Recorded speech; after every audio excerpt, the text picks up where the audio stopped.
All right, let's get into it. Today, we're going to build your essential English toolkit for the digital world.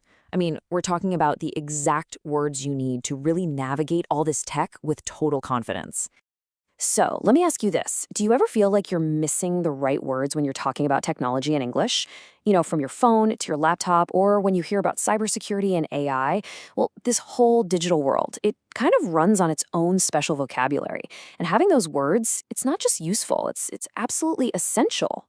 Okay, so here's our game plan. First up, hardware and gadgets. Then we'll get into digital actions and verbs. After that, a super important one, cybersecurity essentials. And we'll wrap it all up with a look at the future with AI and maker culture. Let's go. All right, section 1, hardware and gadgets. We're starting with the basics, the physical stuff we can actually touch and use. These are the tools that open up the door to, well, everything else. And what's the first thing you think of? The screen, right? It's our main window into that digital world. I mean, everything happens on the screen. And let's be honest, we've all had those days where our eyes feel like we've been looking at one for way too long. Now, if you want to sound really natural, you've got to know the words that go with screen. We call these collocations. So you wouldn't just say screen all the time. You'd say touch screen for your phone, or talk about the screen resolution, how sharp the picture is, or maybe a flat screen TV. And here's a great example of how this tech talk bleeds into our everyday slang. The phrase, glued to the screen. I love this one. It means someone is just completely absorbed, totally lost in what they're watching. It paints a perfect picture, doesn't it? Oh, the battery. The heart and soul of our portable gadgets, right? And maybe the source of a little bit of anxiety, too. I mean, we've all been there. Your phone is about to die right in the middle of something important. That feeling is just the worst. And this is where it gets really cool. This tech term has jumped over to describe us. When you need a break, what do? You recharge your batteries. It's such a perfect metaphor for taking some time to rest and get your energy back. Okay, so we've got the hardware. Now let's talk about what we actually do with it.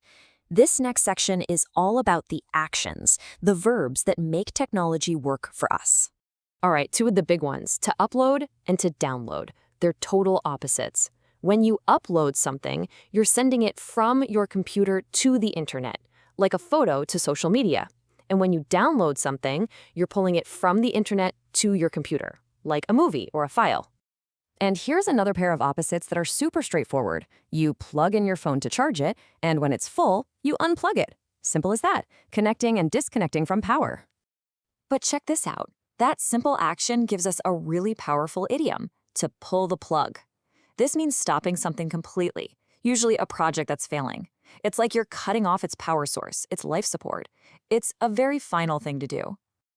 Okay, let's shift gears to something that is absolutely critical, cybersecurity essentials. And listen, this isn't just about knowing the right words. This is about keeping yourself safe online.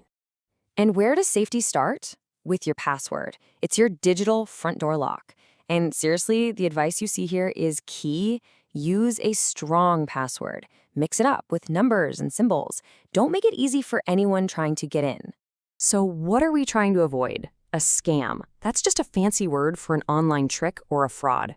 And the example here, that email saying you've won the lottery, that's a classic. Just remember the golden rule. If something seems way too good to be true, it's almost definitely a scam. So what happens if something goes wrong? How do you protect your important files? One word, backup. A backup is just a safety copy of your stuff. And for things you can't live without, like your photos or important documents, making a backup isn't just a good idea, it's essential. Now, let's talk about a really sneaky kind of scam called phishing. This is where a scammer will send you an email that looks like it's from a company you trust, like your bank or Amazon. They're phishing for your personal info. Their whole goal is to trick you into handing over your password or your credit card number. So always be skeptical of emails asking for that kind of stuff. All right, for our last section, we're going to look ahead.